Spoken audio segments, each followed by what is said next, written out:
Recorded live. Hello, this is William Fink, and this is Christogenea Saturdays. Today is Saturday, April 19th, 2014. Praise Yahweh, the God of Israel, and thank you for listening. This will be my 17th discussion on two-seed line in the series. I'm not going to entitle this one Pragmatic Genesis, even though it touches on Genesis. It's time to move on, and we're going to get into the rest of the Bible. These next, I don't think I have 10 sessions left. I probably have a half dozen, perhaps. I don't even know I have that many. But we're going to continue to discuss two-seed line until I'm satisfied that I've touched all the bases. Since I've been doing this off the top of my head, and I really don't remember what I talked about in the last 16 sessions, and that's always the case, even if it was all last week. Well, it might be a while yet, or maybe I've already said too much. I want to clear up a question from last night's chat room about ducks and geese. The word swan in the King James Version of the Bible, it's not their fault that it's there. It was actually in the Septuagint translation. The word swan is tan shemeth in Hebrew. A tan is a monster, a sea serpent. Or on land, it can refer to, or it's at least translated as, a jackal, a carnivorous dog. Strong says the root word of tan shemeth, the word translated swan in the King James Version of the Bible, and we see that in the list of unclean foods, which is in Scripture in Leviticus chapter 11, verse 18, and in Deuteronomy chapter 14, verse 16. That word swan, tan shemeth comes from a root word, which means to blow away or to destroy. Now, not for nothing, that's hardly descriptive of the peaceful, elegant swan. The translators of the Dead Sea Scrolls Bible, Abegg, Flint, and Ulrich, they translated the same word as vulture, which is at least more appropriately described by the meaning of the name.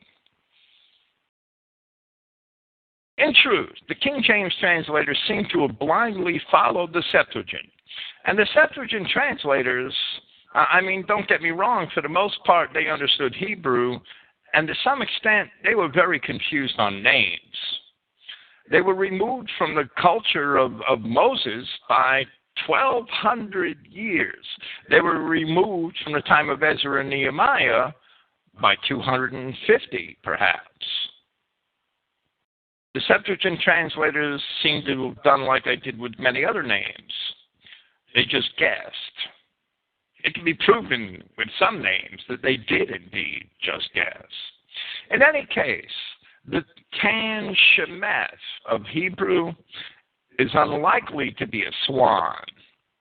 It certainly describes a bird which is destructive. However, even if it were a swan, what does that have to do with the cleanness of ducks or geese for the dinner table? The connection is merely a modern connection because all three birds have webbed feet. Because swans have webbed feet, somebody conjectured that perhaps we should eat birds with webbed feet, imagining why swan could be in a list. Swan doesn't belong in a list at all. Conjecture is not based on Scripture. In fact, the other birds in that section mentioned along with the swan all seem to be birds of prey or carrion eaters, while swan, geese, and ducks do not fit into those categories. So they do not even seem to fit the general categorization and reasoning behind this list of unclean birds. The idea that ducks and geese are scripturally unclean is therefore nothing but a rumor based on conjecture, which is in turn based on an apparently bad translation. In my estimation, it's time to cook that goose. And with this, we'll move on to Explaining to Seed Line, Part 17. I want to discuss the insistence of the Universalists, whether they're Christian identity or otherwise, who insist upon trying to squeeze the other races into the Bible. Why the hell are you doing that, especially if you're Christian identity?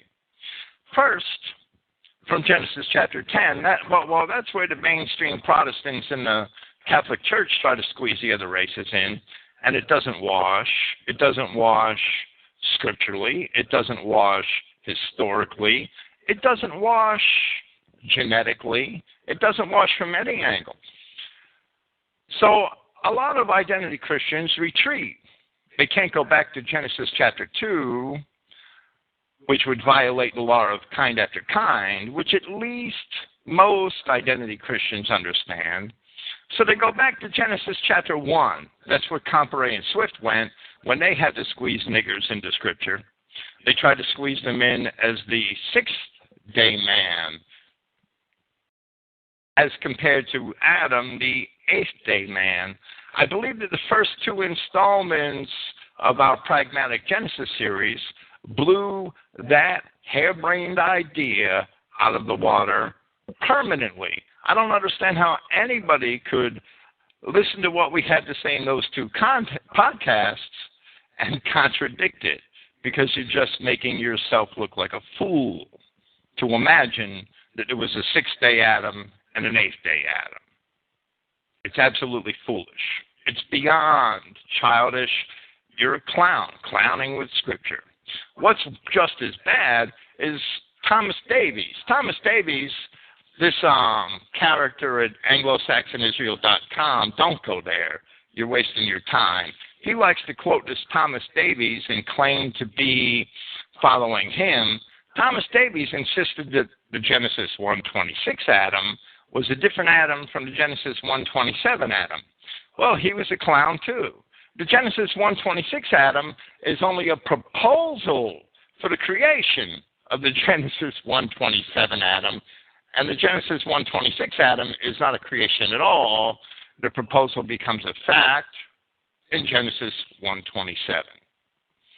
So the latest scheme by some of these universalists is to insist that the non-Adamic races of people are the beasts of the field, or the beasts of the earth, take your pick, the living creatures of Genesis 1:24 and 1:25 in the beast creation.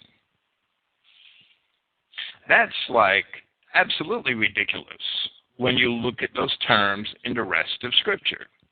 The various uses of the terms living creature, or beast of the field, or beast of the earth, or cattle, as we see in Genesis 1:24 and 1:25, is something which Clifton Emahiser has already done an in-depth study on. His series on the beast of the field is available on his website. There are many times in Scripture where all of these terms are clearly used in a context where the reference can only be to four-legged and other animals. If only once any of these terms are used for animals, then they cannot be labels which specifically describe the creation of other races, because they are clearly not technical terms for those races. And if they are not labels specifically describing the creation of other races, then the creation of any other race is not mentioned in the Bible, since there are no specific biblical terms for the non-Adamic so-called races of people in Scripture. None, zero, you won't find one. The same people who insist that the so-called other races are found in the Genesis 1 creation as beasts would then, and this is incredibly dishonest, they would then attempt to label those same other races as nations and men in correlation with the remainder of Scripture, or at least with the New Testament and beyond, and in the context of the judgment of God. if indeed they were beasts in Genesis 1, they're still beasts in Revelation chapter 22. You can't make men out of them if they're beasts. The first law of God, kind after kind. But they're not even beasts of the Genesis 1 creation.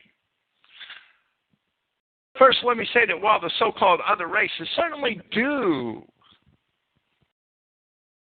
await the judgment of God, it is not in the manner which the universalists expect, and they will certainly not be judged by their works, since that is something which is reserved for Adamic man alone and is apart from his salvation. It's a separate judgment. He's already been judged and saved. Romans chapter 5. Oh, I will get there in about 2 weeks on my Friday night program. Their insistences, these people who try to squeeze these other races into Genesis 1 as beasts, their insistences represent back doors to universalism, Canaanite bait and switch sleight of hand tricks. They're no better than the card shark on the corner in Greenwich Village. The old shell game. No matter how they describe themselves, they are indeed universalists. The Bible describes itself as the book of the race of Adam. And in truth, no other race can be included in any of the promises which it offers Adamic man. In fact, we hope to elucidate in the coming weeks, it won't be tonight, that whenever the other races are referred to in Scripture, it is in a very negative light. They're usually, well, they're almost always a destroying force. In fact, I'm safe to say that they're always a destroying force. And we'll do a program on that perhaps next week.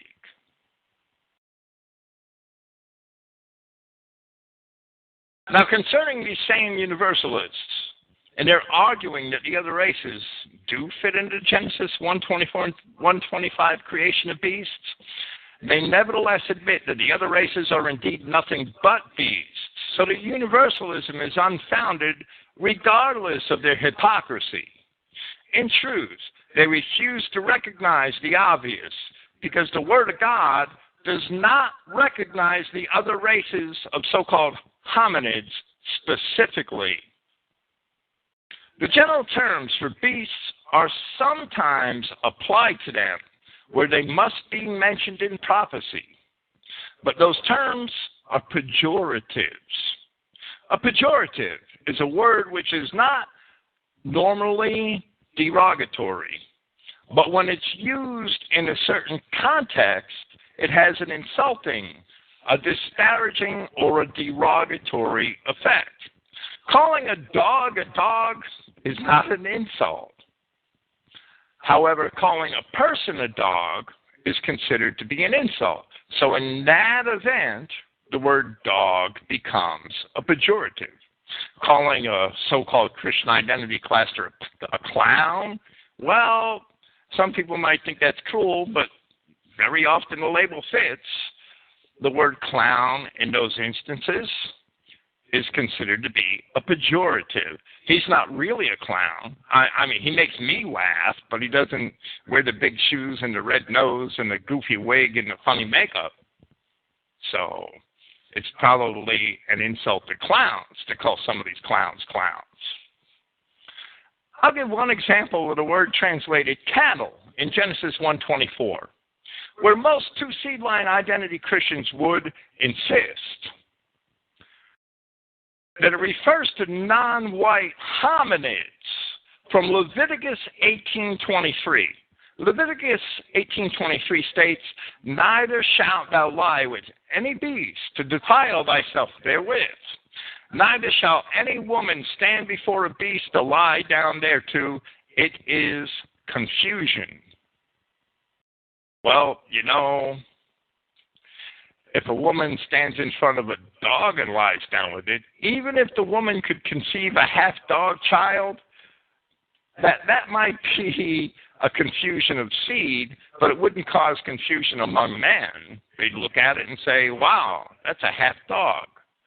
But if a woman lied down in front of a Negro, and in a couple of generations you got a high yeller, and then in 10 years you got a whole damn town destroyed.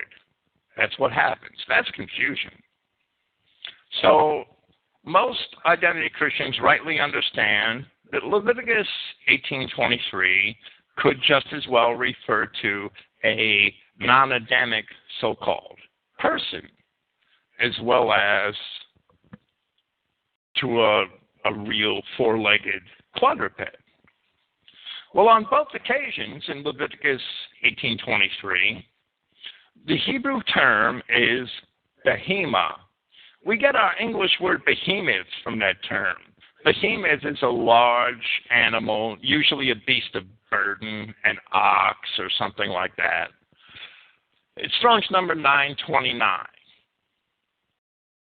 Now here most identity Christians realize that Leviticus 18:23 really can't be referring to a four-legged beast, or why should the beast be destroyed?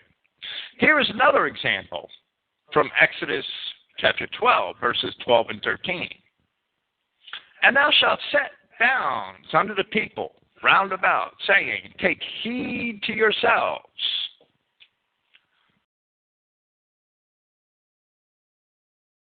that ye not go up into the Mount Sinai, the mountain of God, or touch the border of it. Whosoever touches the mount shall surely be put to death. Well, does that really refer to the little squirrel that's on the other side of the mountain? Here also, the word for beast is that same word, behemoth. Paul quotes this passage in Hebrews chapter 12:20 when he writes of the holy mountain of God, and I believe he's using this mount as a allegory for the children of Israel, that, and if so much as a beast touch the mountain, it shall be stoned or thrust through with a dart. The beasts of these passages are certainly hominids. They have hands, they could touch the mountain, make a willful decision to do so. They're not merely quadrupeds. Yet that's the same word behemoth translated cattle in Genesis 1:24. And it's often translated to refer to beast of the burden throughout the whole Scripture. I'll give a couple of examples.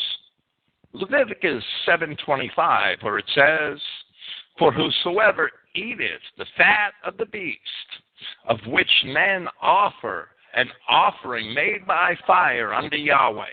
So we understand it has to be talking about scripturally clean animals.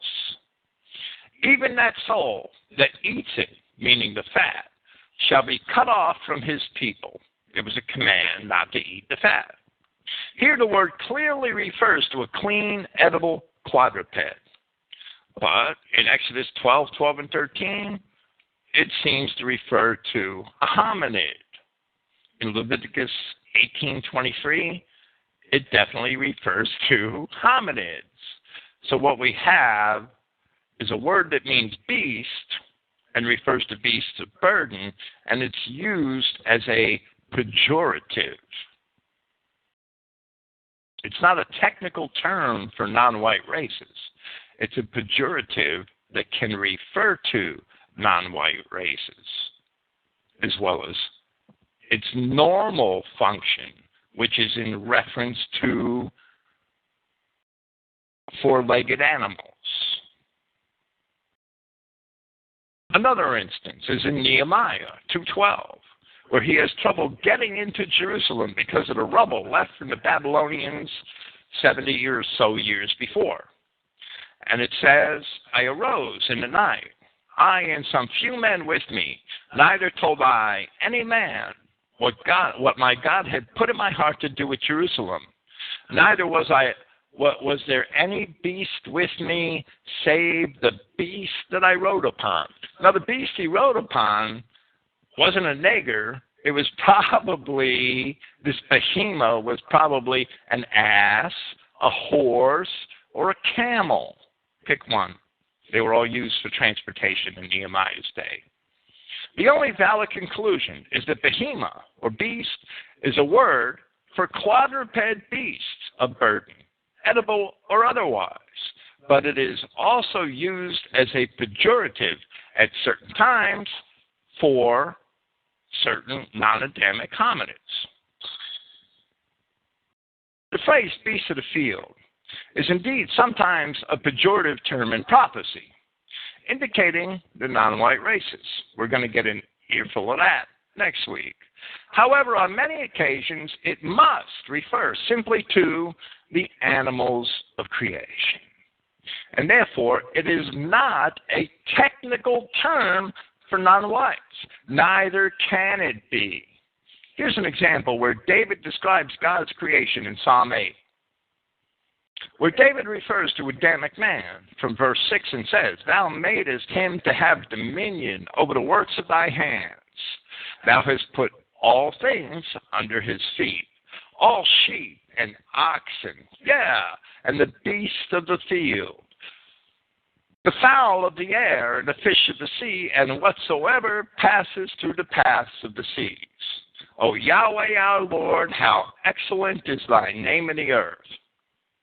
Now, if the phrase beasts of the field means hominids, then one has to assume that David omitted all of the lions, tigers, squirrels, groundhogs, oxen, horses, donkeys, the deer, the elands, the hartebeests. David omitted all of them in this poem so that he could reference niggers and Chinamen? That's crazy. Certainly not. Rather, the phrase beasts of the field in this psalm, Psalm 8, references the innocent creatures of God's creation, and niggers and Chinamen are not considered. It is so childish to insist that that phrase, beasts of the field, refers to niggers and Chinamen and other non-whites. It's absurd.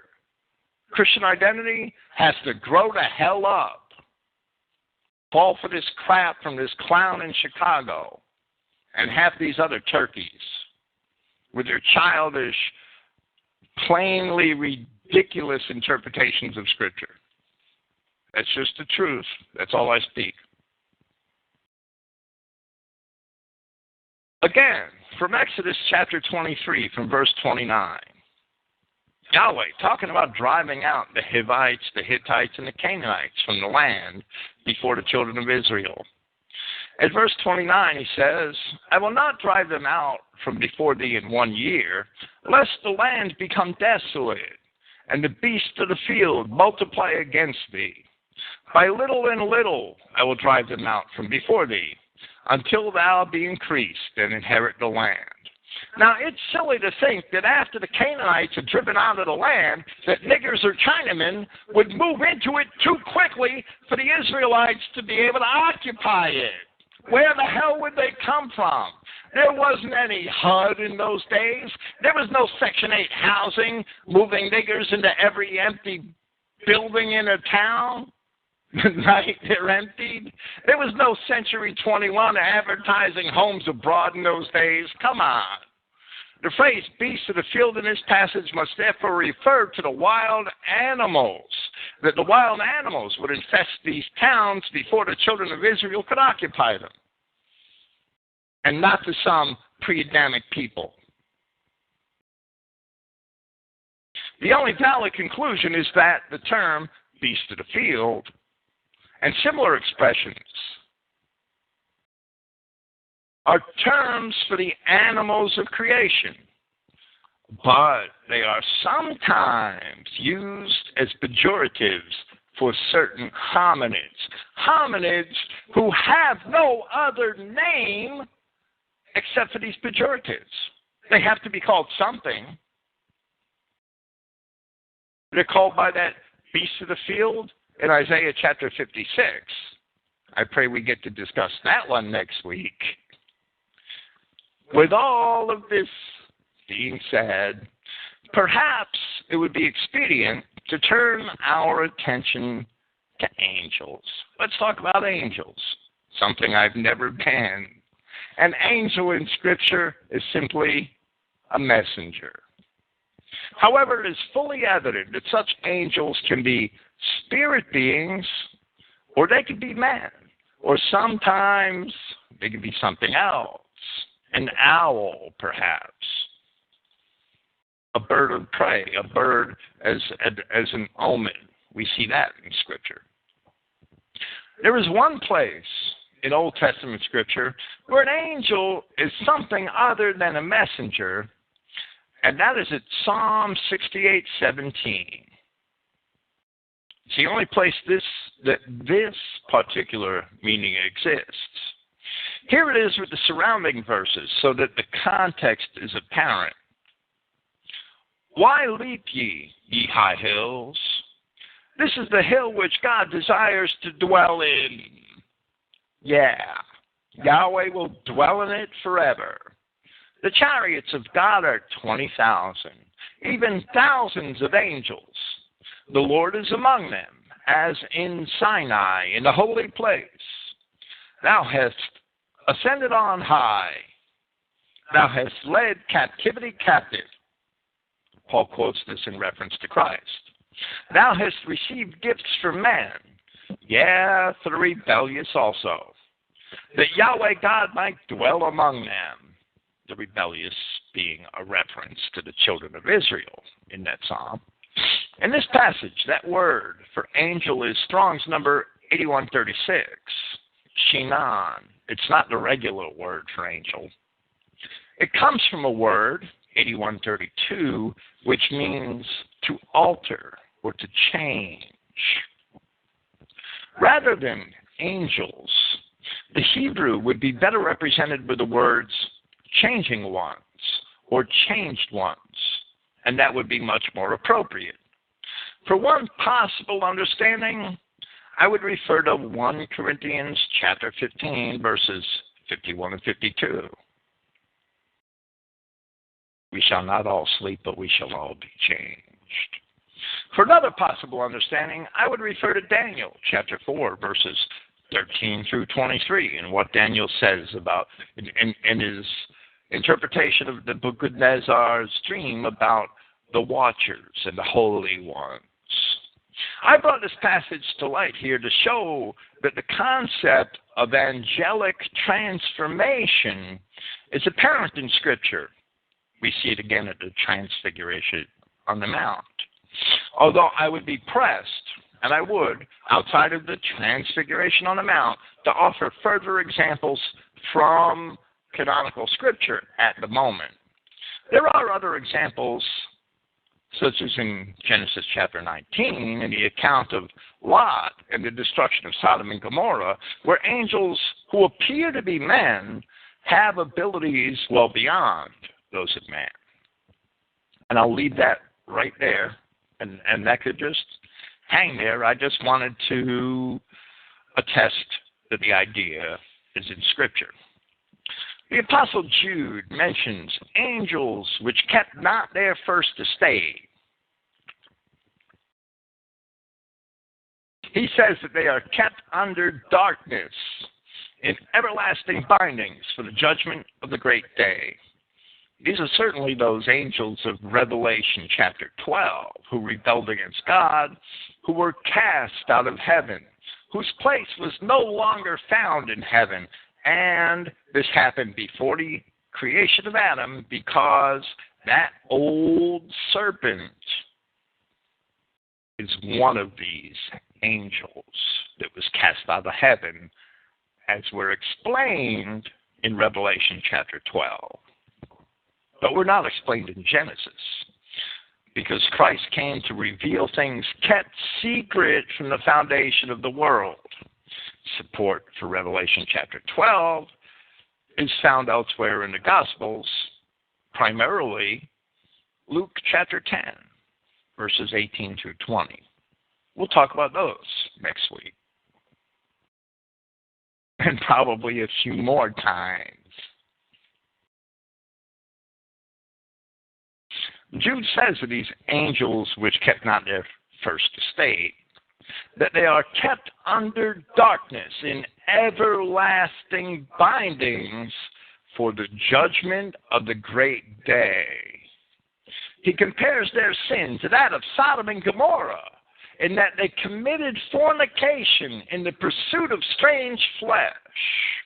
He speaks in the present tense when he says that they defile the flesh while they reject authority, and that they are spots in your feast of charity, feasting together without fear, wandering stars for whom the gloom of darkness is kept forever.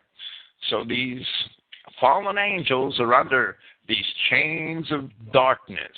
This chain of darkness is a permanent condition, and while they're under those chains of darkness, they're also walking about us and partying it up with us. You're at your corner bar right now having a beer with your son-in-law,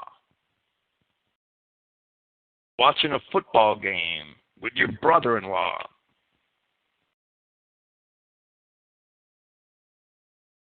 You see those beer commercials with the one nigger in the middle and the 3 or 4 stupid-ass white guys yucking it up with them? That's the spot in their feast of charity. According to Jude, the fallen angels are among us. We read corroboration for this in 2 Peter chapter 2, where the apostle describes the same entities in a very similar manner. However, Peter's words must be followed more carefully because he is alternately comparing the righteous and the unrighteous.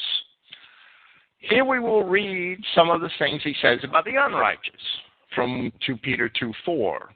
For if Yahweh did not spare the messengers who had done wrong, but having cast them into Tartarus, that's the Greek word, that's the original Greek word for hell. The word Hades came along a little later. If I had to guess where Tartarus was, I'd probably say Kenya, the Sudan. That's as good a guess as any. But having cast them into Tartarus, into a pit, or some manuscripts have, into chains of darkness. He had delivered them, being kept for judgment. The prince knows to deliver the pious from trial, but to keep the unrighteous being punished for a day of judgment. That's when they all go into the lake of fire. And especially those going after the flesh with desires of defilement. The Jews are the biggest race pushers in the world. And niggers are omnisexual. So are Chinamen. And especially those going after the flesh with desires of defilement and despising authority, presumptuous adventurers, not fearing honor, they blaspheme. And these, and this next line is pretty important, having been born as natural, irrational animals. The King James has natural brute beasts there. Perhaps it's more poetic than the Christianity and New Testament. Now, that does not mean they were created as animals. They were born as natural, irrational animals. Into destruction and corruption, in which blaspheming they are ignorant in their corruption, they also shall perish. Pay attention to what Peter's saying here. Those angels that sinned, now they have been born as natural, irrational animals. And they're around us, going after the flesh with desires of defilement and despising authority. And Peter's talking about the present tense. How could they have been angels? And then a couple of thousand years later, they're born as natural, irrational animals. The book of, I should say, the Enoch literature will answer that one for us.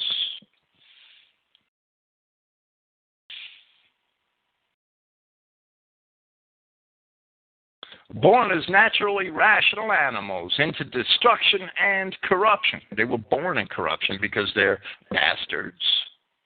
They're not Yahweh's creation. They're a corruption of it, in which blaspheming, they are ignorant in their corruption, they also shall perish.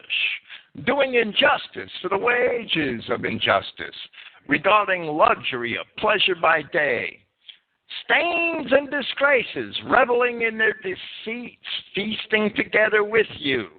There's the Jew and the chink in the beer commercial. The nigger was in the other one.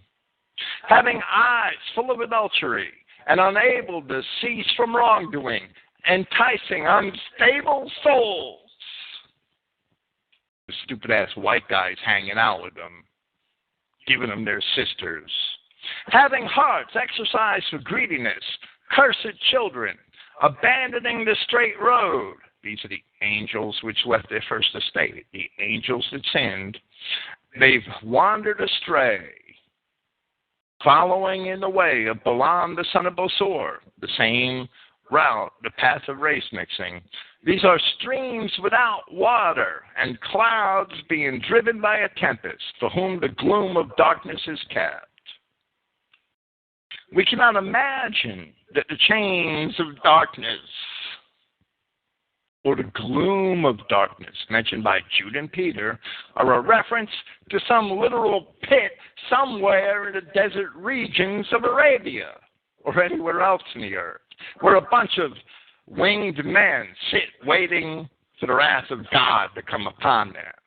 Rather, the darkness they are bound in must refer to something else, since these men certainly are stated to be among us by the apostles. The chains can't be literal.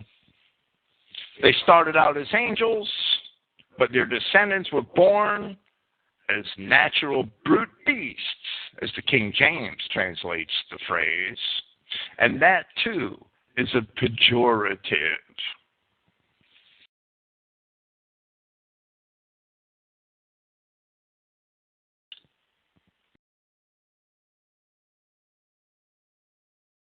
The angels who sinned amongst us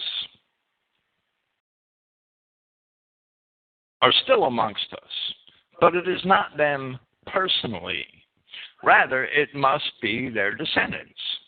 Their stains and disgraces feasting together with us, and spots in our feasts of charity.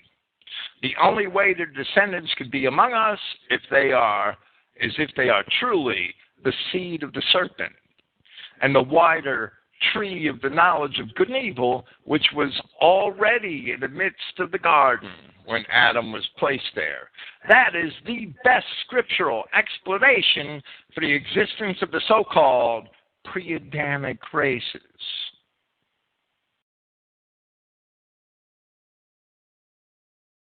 For these reasons, as the Apostle John describes in his first epistle, there are people born of God, and there are people born of the world.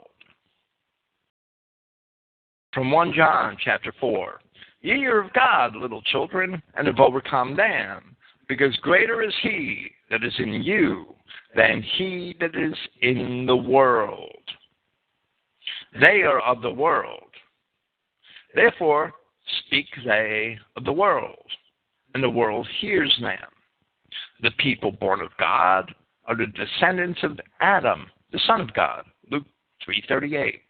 The people born of the world is everyone who is not of Adam. From Tertullian's Apology, an unlikely source. Chapter 22, Tertullian was a Christian bishop and writer. He wrote, I think he started writing probably about 180 AD. His home was Roman Carthage. Tertullian was writing Christian apologetics at a time when it would still cost you your head to do so in the Roman Empire. over 150 years before Christianity was actually tolerated, 130 years at least. He wasn't, I don't think he was perfect in my estimation, but who am I? He was certainly an honest and energetic defender of the Christian faith. He says in his Apology, chapter 22, "And we affirm indeed the existence of certain spiritual essences, nor is their name unfamiliar. The philosophers acknowledge there are demons, Socrates himself waiting on a demon's will. Why not? Since it is said that an evil spirit attached itself especially to him, even from his childhood, turning his mind, no doubt, from what was good. The poets are all acquainted with demons too. Even the ignorant common people make frequent use of them in cursing. In fact, they call upon Satan, the demon chief, in their execrations, as though from some instinctive soul knowledge of him. Plato also admits the existence of angels. The dealers in magic, no less, come forward as witnesses to the existence of both kinds of spirits. We are instructed, moreover, by our sacred books, how from angels, who fell of their own free will, there sprang a more wicked demon brood, condemned of God, along with the authors of their race.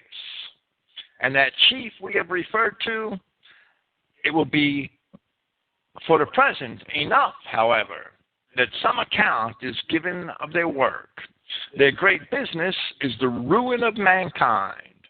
So from the very first, spiritual wickedness sought our destruction."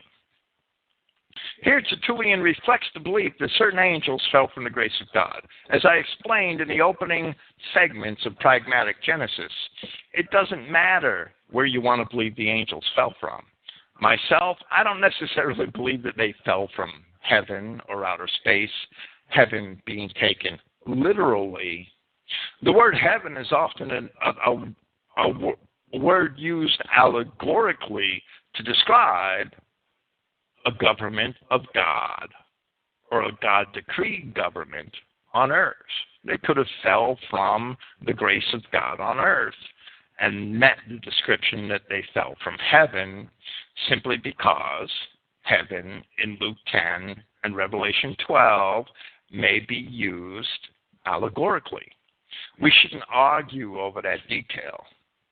But these fallen angels did indeed rebel from God and fall from his grace, to say the least.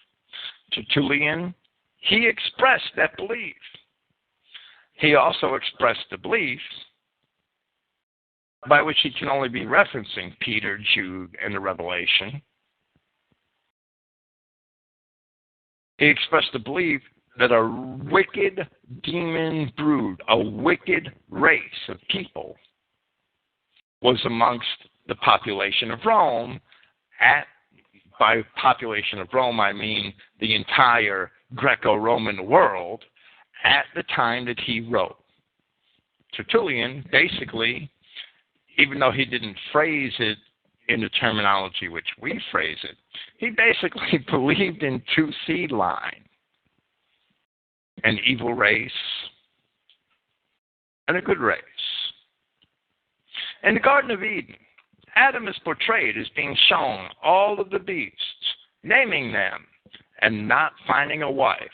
From Genesis chapter 2, "And out of the ground Yahweh God formed every beast of the field." This is a reference to the Genesis 1 creation. "And every fowl of the air, and brought them into Adam to see what he would call them. And whatsoever Adam called every living creature, that was the name thereof. And Adam gave names to all cattle, and to the fowl of the air, and to every beast of the field. But for Adam there was not found a helpmate for him." The conventional two-seed line explanation for this passage is that other so-called pre-Adamic races must have been among the beasts which God presented to Adam, because God certainly was not implying that Adam should find a mate amongst the quadrupeds. However, this conventional explanation is not necessarily correct, and it is not necessarily scriptural. It is mere conjecture, sophistry, offering one possible explanation for the event. However, what if there had already existed a bad example for Adam of men mating with animals? Those angels, they started out as angels. They ended up being born as natural brute beasts. How did that happen?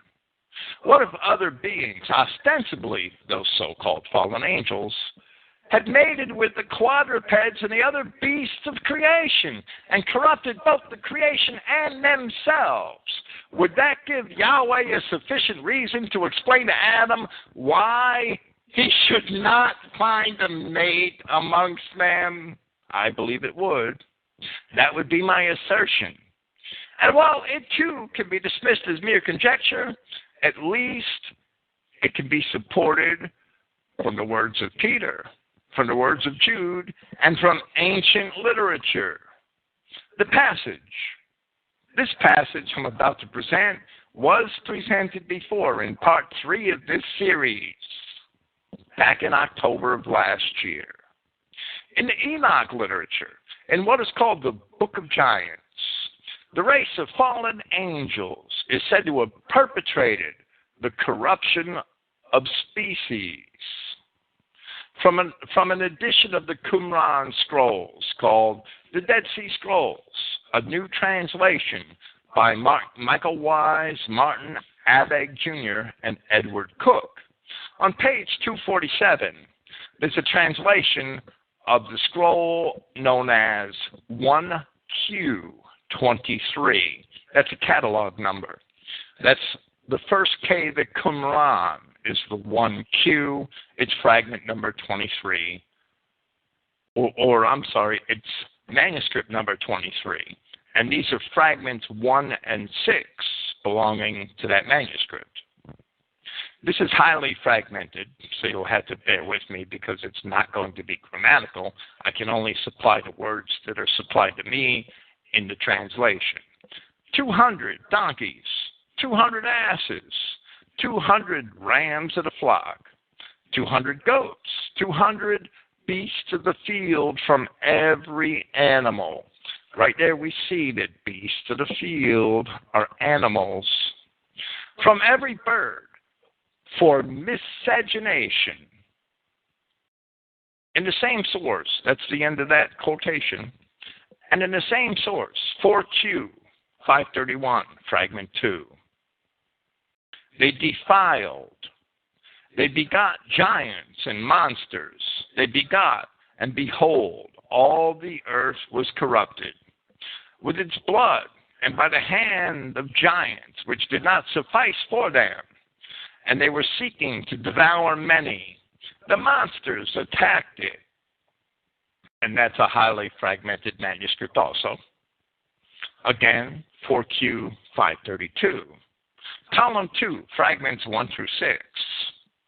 Flesh, all monsters, will be, they would arise, lacking in true knowledge, because the earth grew corrupt. Mighty, they were considering, from the angels upon, in the end it will perish and die. They caused great corruption in the earth. This did not suffice to, they will be, and that's the end of it. While these are quite fragmentary, the general theme of these fragments from what is known as the Book of Giants is readily evident.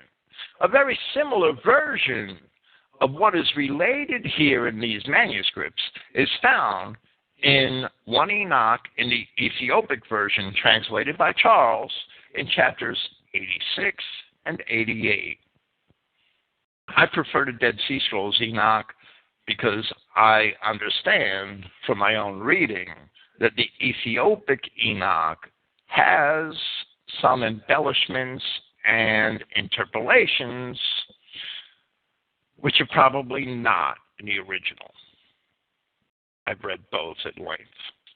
It is highly probable that accounts such as these were the inspiration for the ancient chimera myths of both Greek and Near Eastern mythology and Hebrew scripture. Chimeras were creatures that were part goat and part man, such as satyrs, or part horse and part man, such as centaurs. Cherubs were chimeras. Griffins were chimeras. There were other elaborate creatures as well. So far as I have read in what I would consider to be legitimate apocryphal literature, it is only seen in the writings collectively known as 1 Enoch, or the Enoch literature from the Dead Sea Scrolls, which are certainly much more reliable, that wicked demon spirits come from the spirits of bastards. The sectarian literature of the Qumran sect was found among the Dead Sea Scrolls and also reflected this belief, ostensibly from the Enoch literature. This next passage is from the Dead Sea Scrolls Study Edition, William B. Erdman's Publishing, Volume 2, pages 1027 and 1028, originally translated by Martinez and Tigelaar, from the scroll designated 4Q510. This is proprietary, meaning it's peculiar to the Qumran sect. It's proprietary Qumran literature, sectarian literature. It's from something called Songs of the Sage. Here's a part of fragment 1. Declare the splendor of his radiance in order to frighten and terrify all the spirits of the ravaging angels and the bastard spirits, demons, Lilith. Lilith is the name of a female demon. Owls and jackals, and those who strike unexpectedly to lead astray the spirit of knowledge, to make their hearts forlorn. And you have been placed in the era of the rule of wickedness, and in the periods of humiliation of the sons of light, in the guilty periods of those defiled by iniquities, not for an everlasting destruction, but rather for the era of the humiliation of sin. Rejoice, righteous ones, in the wonderful God. So we see that Songs of the Sage also attempted to explain the presence of Adamic man in a sinful world. From the Dead Sea Scrolls Study Edition, from the scroll designated 4Q511, also a part of the same work, Songs of the Sage, from fragment 35. I spread the fear of God in the ages of my generations, of my race, to exalt the name and to terrify with his power all spirits of the bastards, to subjugate them by his fear, not for all eternal times, but for the time of their dominion. From the Dead Sea Scrolls Study Edition, from the scroll designated 4Q204, a part of the Enoch literature. This is Enoch literature. It is not sectarian literature. It's probably part of the literature which the sectarian Songs of the Sage was based upon. Exterminate all the spirits of the bastards and the sons of the watchers. That's a quote from a fragment which seems to have been speaking prophetically. That term, watchers, is a word used of certain angels, and that's evident in the biblical book of Daniel in chapter 4, verses 13, 17, and 23. It's without doubt used of angels by Daniel. It is also found in the profane Greek literature, where it's used in the same manner in the works of the epic poet Hesiod, which predate Daniel probably by about 100 years. Hesiod said that upon the bounteous earth, Zeus has 3 times 10,000 watchers to watch the deeds and the judgments of men. As we explained on many occasions in the first several installments of Pragmatic Genesis, there are only 2 races of hominids in the Garden of Eden. The tree of life, which is Christ and his race. I am the vine, you are the branches. And the tree of the knowledge of good and evil, which would include the seed of the serpent of Genesis 3:15. Other so-called races of hominids must belong to this later tree for 2 reasons. First, because God does not take explicit credit anywhere in Scripture for creating them. Second, because in all of the eschatological prophecy, all of the end-time prophecy, there are only 2 choices, good fish or bad fish, according to Christ, Matthew chapter 13. But remember that nothing that Yahweh created was bad. Yet that net, when it dips into the sea, takes up 2 kinds of fish. That word kind is genos. It means race. Good and bad. Wheat or tares, sheep or goats, sons or bastards, and ultimately the city of God or the lake of fire. When we make our next presentation in the series on the non-Adamic races and eschatology, we shall elucidate all of this in the words of the prophets as well. Psalm 86 is interesting. From verse 1, Bow down thine ear, O Yahweh, hear me, for I am poor and needy. Preserve my soul, for I am holy. O thou my God, save thy servant that trusteth in thee. Be merciful unto me, O Lord, for I cry daily unto thee. Rejoice the soul of thy servant, for unto thee, O Lord, do I lift up my soul. For thou, Lord, the word Adon appears often here in the psalm in Hebrew. For thou, Lord, art good and ready to forgive, and plenteousness and mercy to all them that call upon thee. Give ear, O Yahweh, unto my prayer, and attend to the voice of my supplications.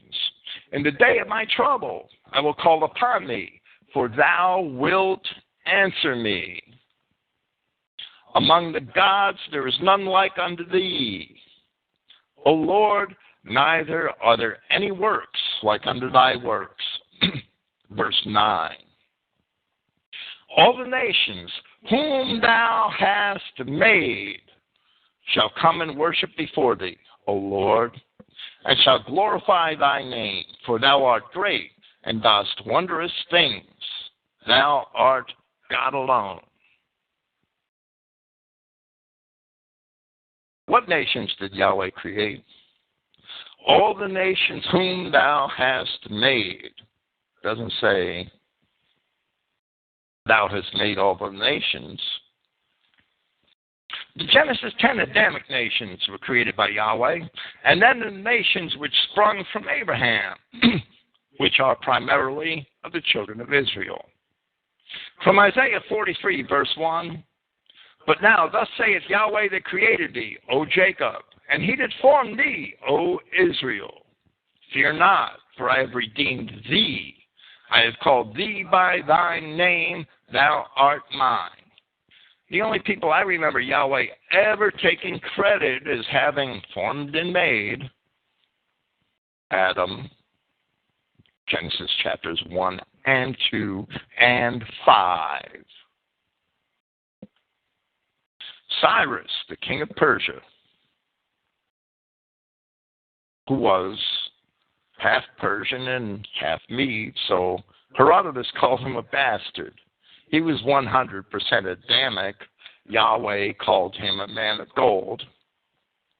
Isaiah chapter 45, I believe. He might be mentioned in 44. and the children of Israel. That's it. And all of their descendants, of course, including Christ.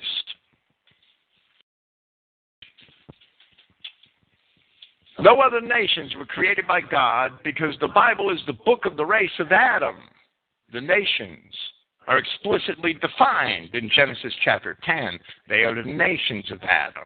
And if any other nations exist, as now in modern times, other races are apparently organized into nations, mostly by white men, God cannot be accredited for having created them. There is indeed scriptural support for this assertion.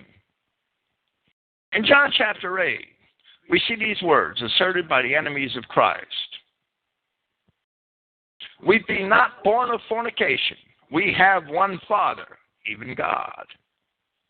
In Malachi chapter 2, we see this dialogue in the words of the prophet, which explains what the enemies of Christ said to him. Have we not all one Father? Has not one God created us?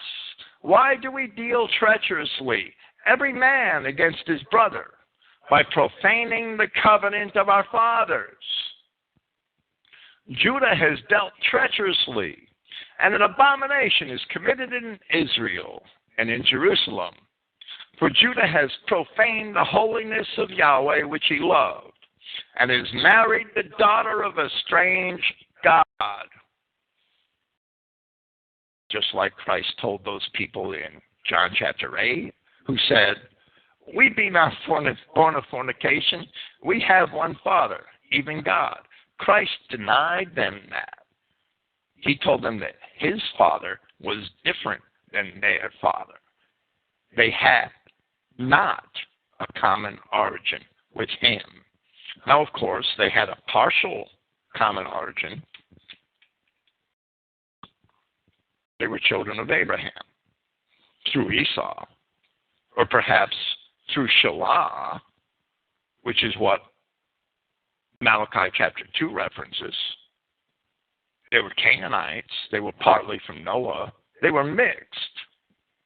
If Judah married the daughter of a strange god, a reference to his Canaanite wife, then ostensibly the Canaanites were not among the nations which God had made.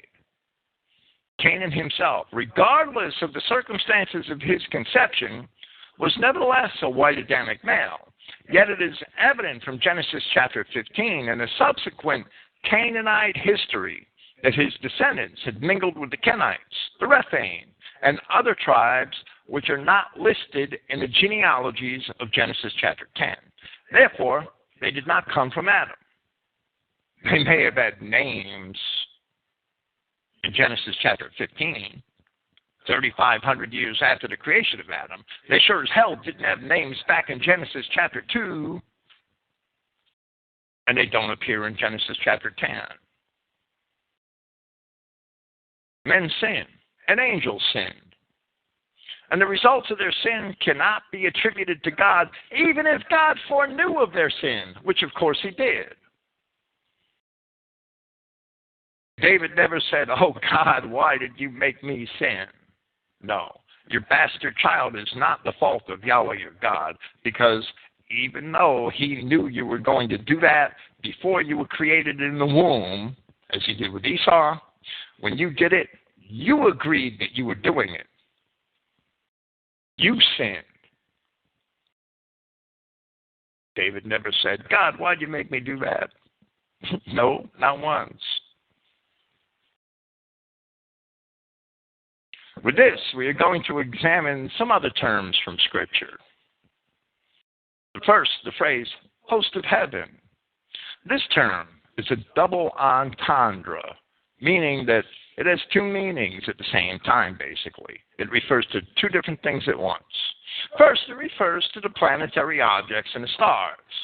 This is apparent in Deuteronomy 4:19, where Yahweh warns Israel from idolatry, and he says, unless thou lift up thine eyes unto heaven, And when thou seest the sun and the moon and the stars, even all the host of heaven, shouldest be driven to worship them and serve them, which Yahweh thy God has divided unto all the nations under the whole heaven.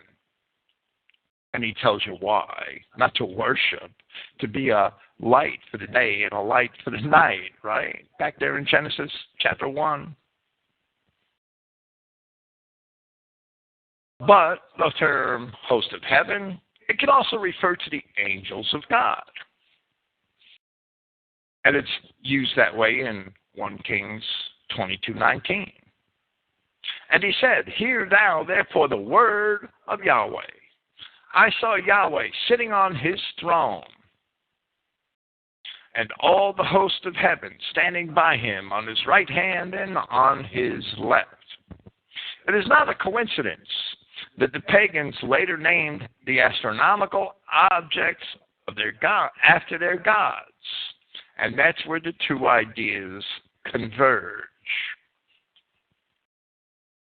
Saturn, Jupiter, Mars, Mercury.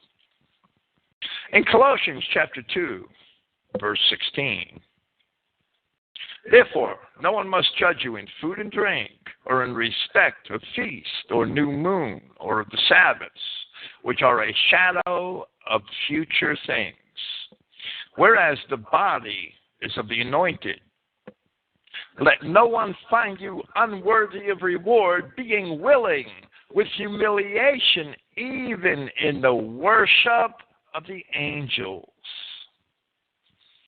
Stepping into things which one sees, heedlessly inflated by the mind of one's flesh, and not grasping the head.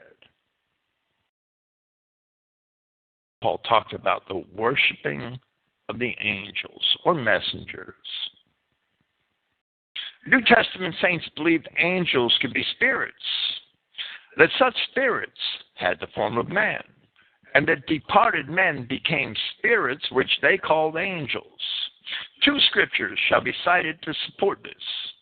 From Acts chapter 12, verse 15, when the people at the home of the mother of Mark thought that Peter was dead, but Peter was knocking at the door, and the girl reported it. And they said unto her, Thou art mad. But she constantly affirmed that it was even so. And they said, It is his angel, his spirit. They didn't believe it was Peter. Again, from Matthew chapter 14, the apostles watching Christ walk on the water. They were kind of thrown for a loop by that scene.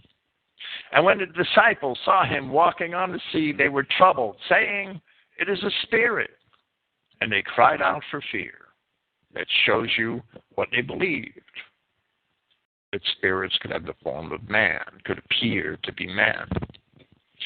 New Testament saints believed angels could be spirits, and that such spirits had the form of man, and that departed men became spirits which they called angels. In Colossians chapter 2, Paul discussed the worshiping of angels. In 1 Corinthians 10, Paul phrases such idolatry differently, calling it the worship of demons. Verse 14, On which account, my beloved ones, flee from idolatry. And I'll skip to 1 Corinthians 10:18. Behold, Israel, down to the flesh, Israel according to the flesh, are not those who are eating the sacrifices, partners of the altar. Paul's talking about the pagan dispersions of Israel. What then do I say? That which is sacrificed to an idol is anything, or that an idol is anything? Rather, that whatever the nation sacrificed, they sacrificed to demons and not to Yahweh. Now, I do not wish for you to be partners with demons. The Brother Stephen compounds these things, compounds them for us, where he explains of the idolatry of Israel as it is recorded in Acts 7:42, speaking of the disobedient Israelites of the Exodus. Then God turned and gave them up to worship the host of heaven, as it is written in the books of the prophets. They weren't worshiping the stars and the moon and the sun. They were worshiping. Colossians chapter 2, angels. 1 Corinthians chapter 10, demons.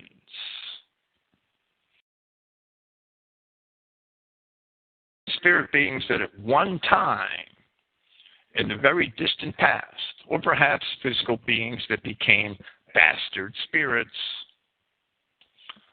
are labeled as being responsible for the creation of the pagan religions.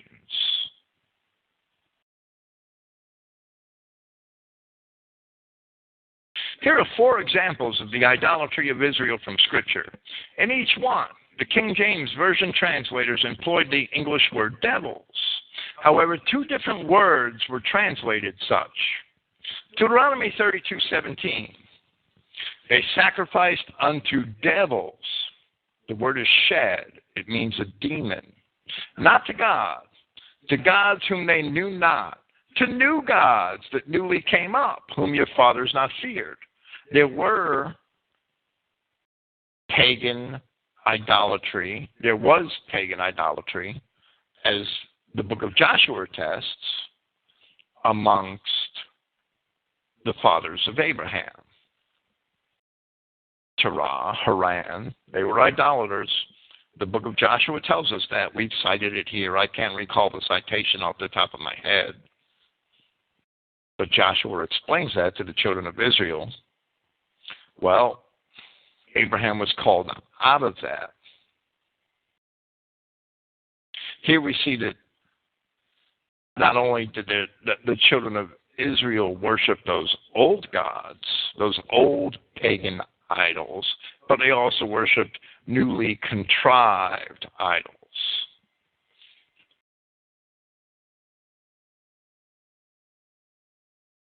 The word for devils in Deuteronomy 32:17 is shed. It means a demon, a spirit being.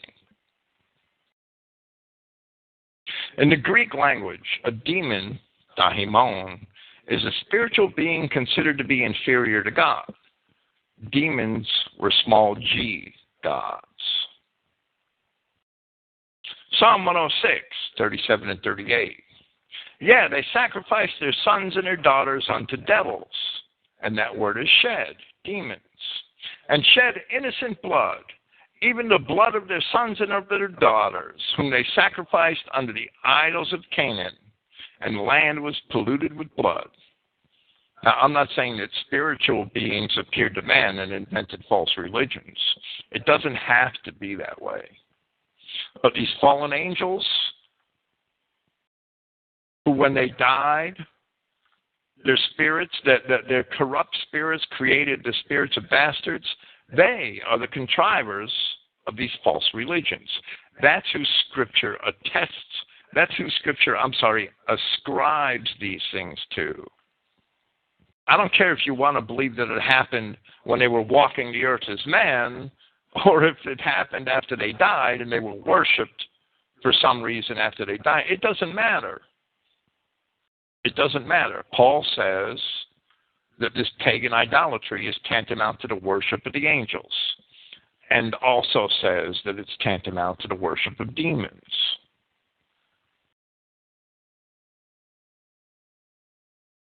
These inferior spirits.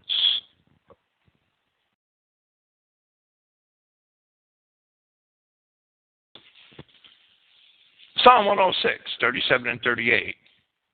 Yeah, they sacrificed their sons and daughters unto devils. That word is shed, demons. And shed, I already read this one. The word shed, which appears in Deuteronomy 32:17 and Psalm 106:37, is Strong's number 7700, 7700. It's a demon. It only appears in the Old Testament in these 2 scriptures. Now, the word demon appears very frequently in the New Testament of evil spirits embodied or disembodied. The spirits of bastards in Enoch. In the New Testament, it's also used to refer to unclean spirits. although unclean spirits are often something different, seemingly. The Hebrew word shed is related to terms which mean violence, ravage, waste, or destruction. These demons were seen as a destructive force. 2 Chronicles 11:15, the word devils appears. And he ordained him priests for the high places and for the devils. That word devil is different. That word devil is the word from which we get the Greek word, and therefore the Latin and the English word, satyr. And he ordained him priests for the high places and for the satyrs and for the calves which he had made. And one more time the word devils appears in the Old Testament. Leviticus 17:7. And they shall no more offer their sacrifices unto devils, unto satyrs, that's the Hebrew word, after whom they have gone a whoring, children of Israel, whoring after satyrs, appointing priests for satyrs. Keep this in mind, because we're about to talk about satyrs. A satyr, Strong's 8163, is just what it says. The mythical half-beast, half-human monster. The word comes from a Hebrew term which means to storm, and therefore to be rough, or to be hairy, as in being rough, as Esau was. Esau may have been the first satyr, probably not. The first recorded Adamic satyr. It can be used to describe a he-goat, for which it is used, or a harsh rainstorm, or a rough land. The same word that gives us satyr gives us the word seer, in Mount Seir, a rough land. The same word gives us the name of the Latin, the Roman storm god, Saturn. It's the same word, satyr. Saturday is Satyr's Day. Ain't that appropriate? That's when these Jew bastards had their Sabbath. The word made its way into Greek in the fashion of the mythical Hebrew sense of a demon, where in the classical era it was depicted, usually, not always, as a relatively harmless party animal, half man and half goat. But in more ancient periods, satyrs were much more foreboding, and we'll get to that in a moment. Well, the word for satyr is translated in these 2 passages in the Old Testament as devil. There were 2 other uses of this term, satyr, in Isaiah, where it was not translated at all. So the word really appears 4 times in Scripture, where the word shed, as in demons, seems to only appear twice. Isaiah 13:19. And Babylon, the glory of kingdoms, the beauty of the Chaldees' excellency, shall be as when God overthrew Sodom and Gomorrah. It shall never be inhabited, neither shall it be dwelt in from generation to generation. Neither shall the Arabian, the mixed race Arab, pitch tent there. Neither shall the shepherds make their fold there. But wild beasts of the desert shall lie there. And their houses shall be full of doleful creatures, and owls shall dwell there, and satyrs shall dance there. And the wild beasts of the island shall cry in their desolate houses, and dragons in their pleasant places. And her time is near to come, and her days shall not be prolonged. And owls in that passage does not come from Lilith.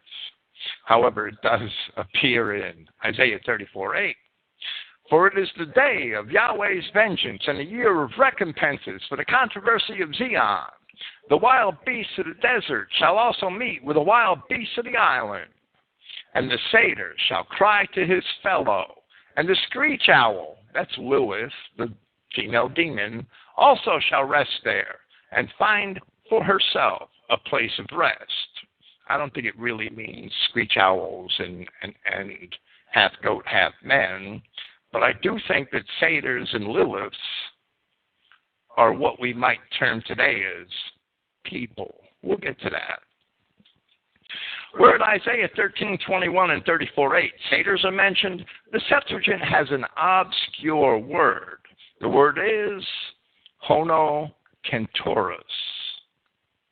According to Liddell and Scott, a hono kentoros is a kind of tailless ape. And their authority for that is the writing of Aelianus, where he used the term to describe a tailless ape in his work De Natura Animalium, Book 17, Chapter 9. They also say that it's a demon haunting wild places, but their only authority for that is the Septuagint, as the Septuagint uses the term for a translation of the Hebrew word from which we get satyr. So a hono kentoros, or a tailless ape, is a satyr, and there is also verification for that. However, we see this idea of a satyr in the minds of the Hebrews, who made the Greek Septuagint translator that they were tailless apes. Satyrs were not always depicted as half man and half goat. I'm going to read two passages where Clifton Emahiser, in his Identifying the Beasts of the Field, Part 3, offers definitions of the word satyr. First, from the 1894 edition, which I know Clifton has on his bookshelf of the Encyclopedia Britannica, Volume 21, pages 336 and 337. Satyr. In ancient Greek mythology, the satyrs were spirits, half human, half bestial, that haunted the woods and mountains, companions of Pan and Dionysus, the Greek idols. Fancy represented them as strongly built, with flat noses. That's important. Flat noses. Simian noses. Pointed ears, and the tails of horses or goats. They were a roguish and wanton, but faint-hearted folk, lovers of wine and women, ever roaming the wild to the music of pipes and cymbals, castanets and bagpipes, dancing with the nymphs or pursuing them, striking terror into men, whose cattle they killed and whose women they made love to. Imagine that. Little animal creatures with flat noses raping your daughters. Couldn't imagine that could ever go on, huh? Check out outside your window. In the earlier Greek art, they appear as old and ugly, much like wild apes. But in later art, especially in the works of the Attic school, this savage character is softened into a more youthful and graceful aspect. Sounds like modern niggers. There is a famous statue, supposed to be a copy of a work of Praxiteles, representing a graceful satyr leaning against a tree with a flute in his hand. Today it would be a basketball player. In Attica, there was a species of drama known as the satiric drama. It parodied the legends of gods and heroes, and the chorus was composed of satyrs.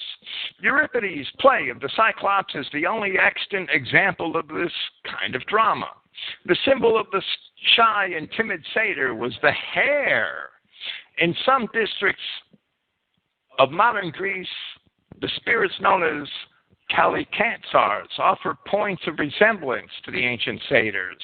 They have goat's ears and the feet of asses or goats, are covered with hair, and love women and the dance.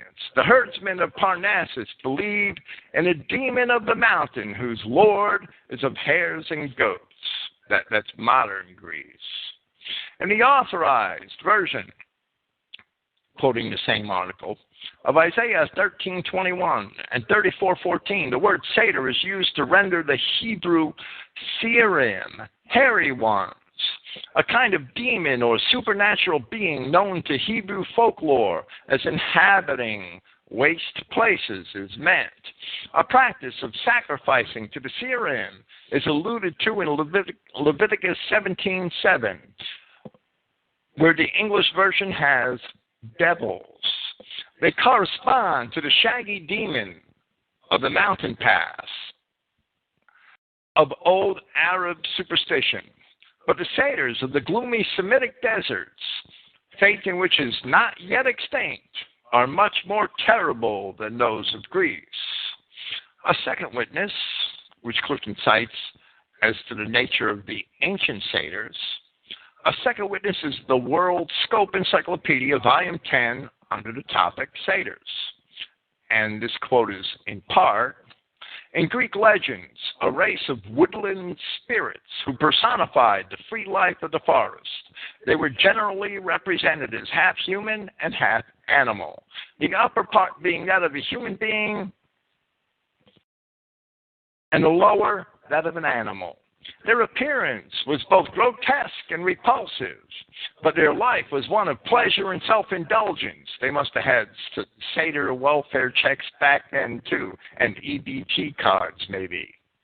Mostly given to the chase and wild music. At intervals, they partook of wine and indulged in restful slumber. Both mortals and the gentle woodland nymphs dreaded them, mostly because of their reckless sports, like the polar bear game or the drive-by shooting. They were represented in the train of Dionysius and were inseparably connected with his worship. Greek poets delighted to praise the innocent frolics of the little satyrs. Imagine that. They must have been liberals. The sculptors represented the older forms as nearly approaching human beings, but placed horns upon their heads and gave them the feet of and legs of goats. The satyr of Praxiteles at Athens is a famous specimen of Greek sculpture. Pliny, the Roman naturalist, used the word to indicate a kind of ape. If the children of Israel were making idols, appointing priests, and sacrificing the satyrs, as 2 Chronicles 11:15 and Leviticus 17:7 says they were, then ostensibly they were worshiping tailless apes, or perhaps apes with the form of men. And these are the angels who are bound in chains of darkness. Paul said they were worshiping angels, who were worshipped by the ancient Israelites, and who are spots in our feasts of charity today. These are the demons. We certainly can make the obvious conclusion, because in our popular culture today, we are doing that same thing once again. The Arabians themselves, people of mixed races, were said by the ancient Greeks to be at least somewhat civilized. Strabo describes many of them in Book 16 of his Geography. However, he also describes other people dwelling on the far coasts of what we call Arabia, down the Nile to what we call Ethiopia.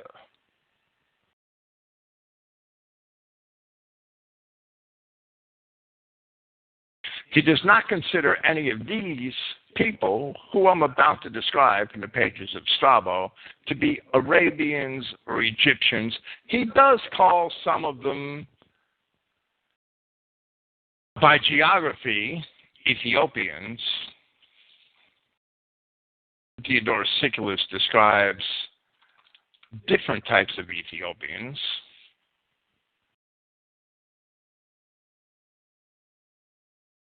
Of whom I have a lengthy description in the paper Christogenea entitled The Race of Genesis 10. And I'll get to that tonight, just to that passage.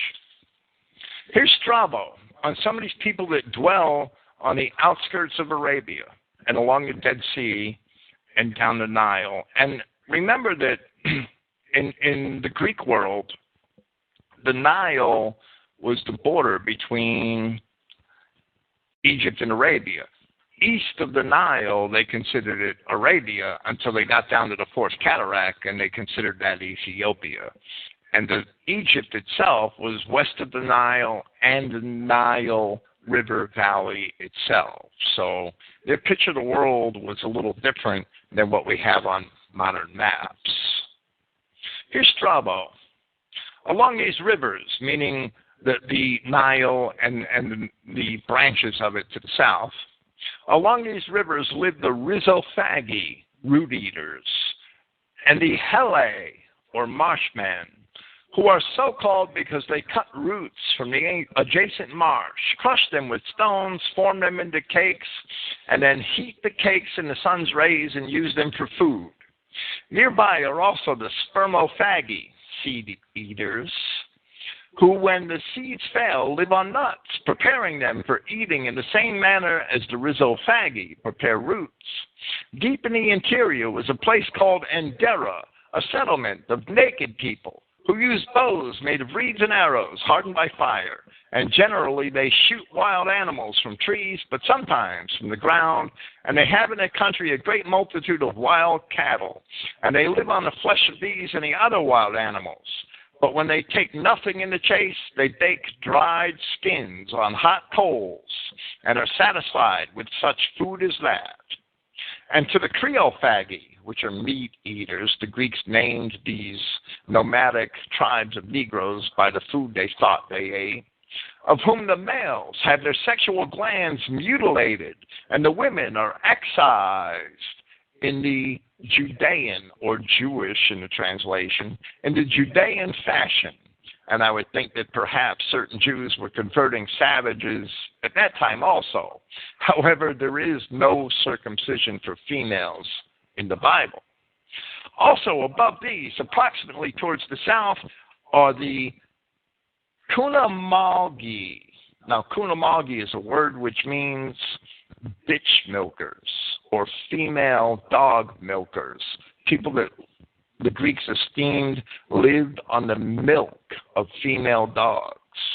Above these is situated a tribe of no large size, that of the Struthophagi, or bird eaters, in whose country there are birds the size of deer, which, although unable to fly, run swiftly like ostriches. The Ethiopians called Simi. Now, Strabo is not saying that all Ethiopians are called Simi. He's pointing out a particular tribe of Ethiopians who are called Simi. The Ethiopians called Simi carry on war with these people. They use as weapons the horns of gazelles. Now, that word Simi, that's an English rendering of the Greek word simos. And the Greek word simos means flat-nosed, like those satyrs, from which we get our word simian, which describes things related to apes.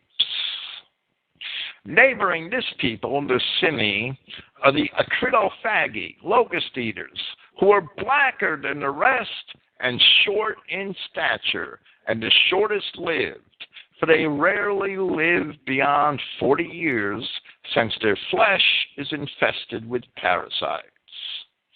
After the harbor of Eumenes, as far as Diere, and the straits opposite the Six Islands, the country is inhabited by the Ixiophagi, a word which means fish eaters, and the Creophagi and the Colobi. The Colobi means mutilated ones, those who circumcised their genitals, who extend as far as the interior. The Ixiophagi collect the fish at the ebb tides. They're not really fishermen, right? They just look for the low tides and try to capture the fish with their hands or baskets. Throw them upon the rocks and bake them in the sun. And then, when they have thoroughly baked them, they pile up the bones, tread the flesh with their feet, and make it into cakes. And again, they bake these cakes and use them for food. Pretty gross.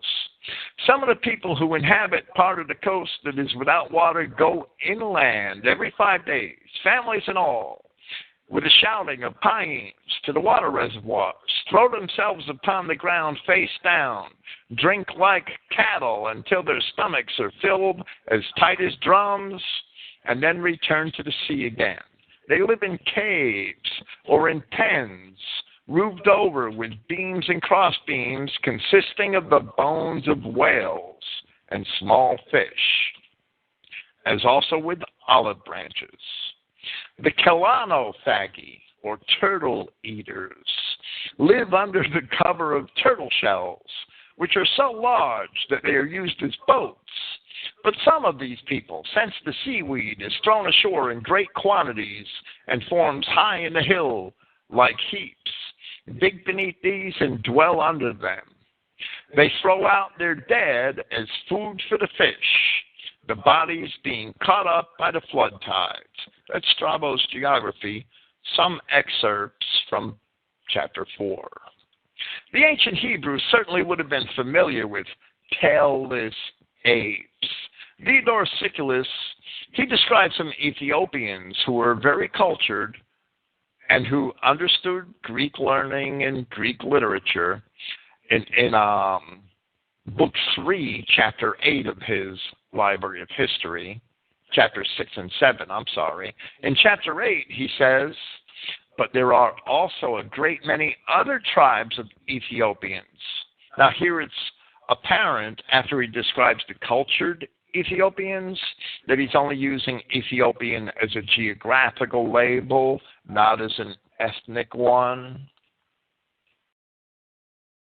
Some of them dwelling in a land lying on both banks of the Nile and on islands in the river, others inhabiting the neighboring country of Arabia between the Nile and the Red Sea, and others residing in the interior of Libya, which would be the rest of Africa, or Sudan as we know it. The majority of them, and especially those who dwell along the river, are black in color and have flat noses and woolly hair. Tell me that would be described as a satyr, meaning rough and hairy. Woolly hair, flat noses like we see in the descriptions of the satyrs. Here it is evident that Diodorus is describing the Nubians and other wandering tribes, black tribes of the region. And he says, as for their spirit, they are entirely savage and display the nature of a wild beast and are as far removed as possible from human kindness to one another. Sounds like the niggers of Detroit and Philadelphia, right? And cultivating none of the practices of civilized life, they present a striking contrast when considered in the light of our own customs. That's Theodore Siculus, who wrote up until about 35 BC. Ancient Hebrews certainly would have been familiar with tailless apes. The word Arab as a verb means to grow dark. As an adjective, it means something which is mixed, which is how and why it was used by the Hebrews to describe people. The Arab tribes, which started out as distinct white tribes, the progenitors of the Arab tribes, Joktan, Sheba, Ishmael, Peleg. Read Genesis chapter 10. See where they settled. They all settled all over Arabia. If the Arab tribes, which started out as distinct white tribes, were growing dark, it is ostensibly because they were mixing with these black so-called peoples who dwelt on the edge of their environs, these savages, these tailless apes, angels chained in darkness. Thank you for listening. I'll be here next week with the other races in prophecy. Praise Yahweh, the God of Israel.